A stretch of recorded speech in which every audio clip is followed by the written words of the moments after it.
Okay guys, time for another video. This time I've got another Nutribullet. It's a more of a standard Nutribullet, one that I've seen a lot of compared to the last one I did. Now this one is an NB-201. So what's that? Yeah, not 100% sure what that stands for, but going to pull this apart and see what's in it. And yeah, I'll come back to you in a moment. All right, starting off with the components. These, I'm sure if I wanted to trade these, they make really good cups and storage containers, so I'll put them aside.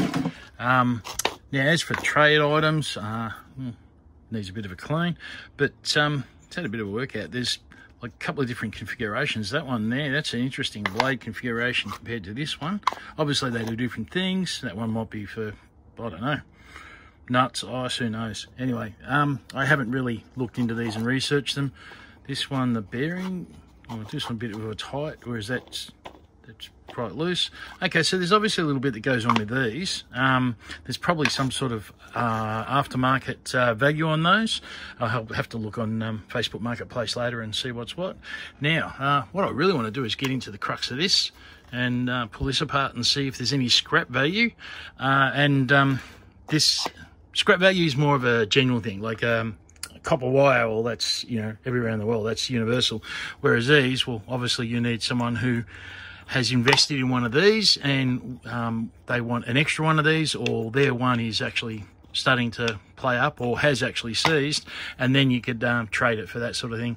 So what's worth putting aside for trade items? I remember from my last video on a Nutribullet, I got this part out and I was thinking about putting that aside. I'll see what other similar items come out of this one, and so what I'll do at the end, I'll do what's worth it, what there is in scrap value, and also then I'll look at some trade items on the side and see, I'll put them aside and see what's what. Okay, I'll get into it and find out more about this thing. So these are quite interesting. They're actually these components here, they're actually got, it looks like a pair of 608 bearings, one on top of the other. What happens is you've got a bit of a seal there, but underneath, it's hard to show you now, I'll pull it apart, but underneath there's not really a lot of, there's not a real good watertight seal. So it appears that when they've been washed, or if there's been spillages, there's somehow the water's actually got up in, and yeah, basically they're rusted away. One of them, it just fell apart. Moving back to the made item, this one seems to be, instead of pulling the motor out of this one's more of about pulling the actual case off bit by bit. Come on, here we go. All right, come on then. Tight, there we go. It seems to be that we actually pull this thing apart from around the actual motor, and the motor itself, well, you've got the fan and motor there, but then you've got the actual drive part. Yeah, that's going to be a little bit tricky to get off. I think from memory you've got to go anti-clockwise on those ones, or go clockwise because it's a left-hand thread, but I'll give that a go a little bit later on, and I'll get back to you in a moment and let you know how it went. Okay guys, so I'm a little bit disappointed with all of that. So after all that work, and there was a fair bit of work to get it all apart, quite a bit of rust involved, quite a bit of screws being too tight, yeah, just a lot of foreign material have seeped in the form of dirty liquid, and then liquid drives obviously, and then the actual residue of whatever that liquid was is left on the threads. Yeah, a bit messy, not much in the way. Okay, so scrap value, yes, it was aluminium wiring, same as the last Nutribullet that I pulled apart. And what I found, which was quite interesting, was instead of having 608 bearings, which I fully expected to see on the end of these, it was just brushes, steel bushes. So we're talking these things. So rather than a nice decent bearing, yeah, these things here. So basically the steel shaft spins inside of that with virtually no lubrication, and yeah, they're not meant to last. So quality wise, the design was actually quite good. It did what it was meant to do for, you know, 2-3 years, but then it's not meant to last a long time. So it's very similar to the last video I just posted was of a $17 Kmart fan, and the motor setup is very, very similar with the steel bushes.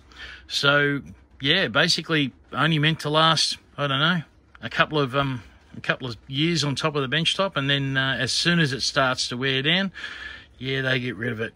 Now these cups are probably what I will look for more than anything else, because they come in handy for me and what I want to do.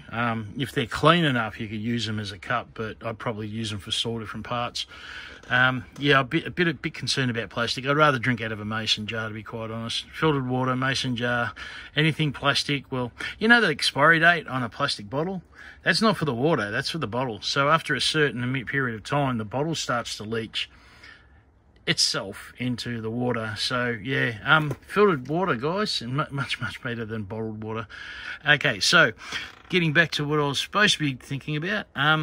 Yeah, look, I think if I was to say, okay, I might be able to get some trade value out of these things if someone wants to repair theirs for whatever reason. But when I say trade value, I'm not talking about selling them on Facebook or eBay. I'm talking about saying they have one that needs repair. I'd say, well, I've got some parts, bring me over a microwave or a fan that doesn't work and I'll swap you, because that's about what I think they're worth. All in all,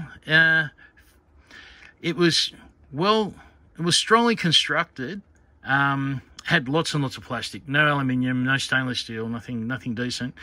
But the actual motor, which is what obviously when that wears out, that's it gone. Yeah, aluminium wiring. What can I say? It's just again like the other. There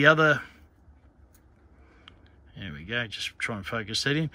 Just like the other. What am I talking about? Nutribullet. Yeah, like the other Nutribullet, it had it's aluminium wiring with a very thick copper coating. It took me quite a bit to scratch through that, but it is aluminium underneath. So looks like a really good solid motor on the outside, but in the end of it, it's really just, look, if the aluminium wiring is not compromised, it'll still do its job. But in my mind, the still bushes at the end. Yeah, that's what'll end up going before anything else. So you'll end up getting something that just seizes. All right, guys. Oh, there was possibility that these stainless steel blades, very possible there's a slight aftermarket value for those. I mean, if someone really wanted to, but in all honesty, if you had the whole cup and component and it was all still working okay, and there was no, what I found with the see how there's a little bit of give on that, the shaft actually moves. Now that's going through two bearings, and I assume they're 608. They really do look like 608s, but they're quite corroded and I can't get them out. One of them fell apart. If they get a little bit of a wobble, that's where I'm thinking that they're no good. But if you've got one that's still firm, still turns all right, and you've got the cup, and you've got, where is it? You've got the seal still in good nick, the waterproof seal, I'd say that's probably a little bit of value there. You might be able to reuse it. But yeah, look, a lot of people have issues reusing stuff they find on a nature strip for food, and you know, I quite agree with you. It's something that the health of your family and loved ones is not worth the 5, 10, 20, 50 bucks you might save. However, if you're smart about it and you actually understand how it all works, something that's, say, stainless steel, that can be completely sanitized and reused, as long as you can get that out. Now, it's actually going through the center of the internal diameter of two bearings, so it's actually very difficult to knock that out. I don't know how you go knocking it out without destroying the plastic.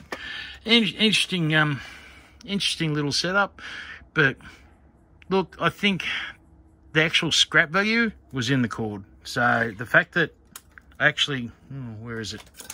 The fact that I actually found this one myself on the nature strip and it had the cord, I'd say that's where the scrap value is actually going to be in the copper in that, and that's not a lot. There's not a massive amount. There's maybe 50 cents if you're lucky. So there you go, guys. Nutribullets, quite interesting. The scrap value might actually end up being the use of putting nuts and bolts into those. All right, guys, until next time, catch you later.